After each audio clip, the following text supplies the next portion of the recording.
Bonjour, je suis Oussam Daboul, je suis chirurgien viscéral. Je suis passionné par la chirurgie hépatique et pour cela j'ai choisi de faire ce master 2 en sciences chirurgicales à l'UPEC. C'est un master qui était réalisé sous la direction du professeur Brustia et du docteur Amadeo, qui sont chirurgiens hépatobiliaires et hépatologues à l'hôpital Henri Mondor. Le carcinome hépatocellulaire, c'est le cancer primitif du foie le plus fréquent. Il est causé par la cirrhose. C'est un cancer qui est découvert souvent tardivement, à un stade où la chirurgie n'est plus utile. Pour traiter ce cancer avancé, quand on ne peut pas l'opérer, on a différentes techniques.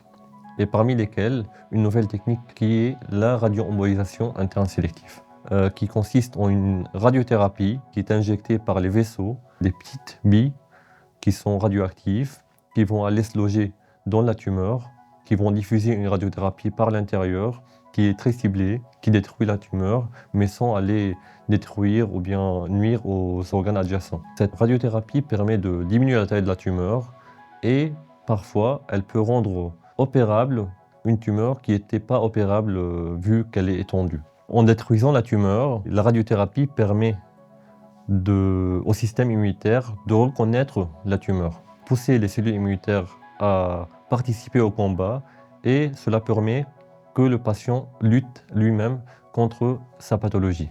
C'est cette activation du système immunitaire et cette interaction entre l'immunité et la radiothérapie que je voulais explorer durant mon Master 2 de sciences chirurgicales, où on a cherché des échantillons des patients qui sont traités par radiothérapie interne sélective, puis opérés. Ces échantillons ont été préparés, découpés en des tranches fines, et à partir de ces tranches, on a extrait l'ARN, une molécule qui porte la voix des gènes.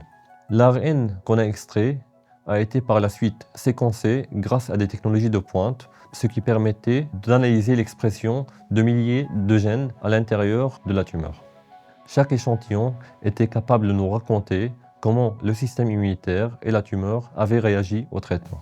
Les résultats ont montré que chez les patients qui ont bien répondu au traitement, la concentration des cellules immunitaires au niveau de la tumeur était plus importante. Et à l'inverse, chez les patients qui n'ont pas répondu au traitement ou bien qui ont récidivé, le micro-environnement immunitaire était trop inflammatoire, ce qui apparemment peut favoriser une récidive du cancer. Donc en résumé, notre travail met en lumière deux idées fortes. La première, c'est que la radioembolisation permet d'opérer des patients qui étaient initialement non opérables à cause d'extension de la tumeur.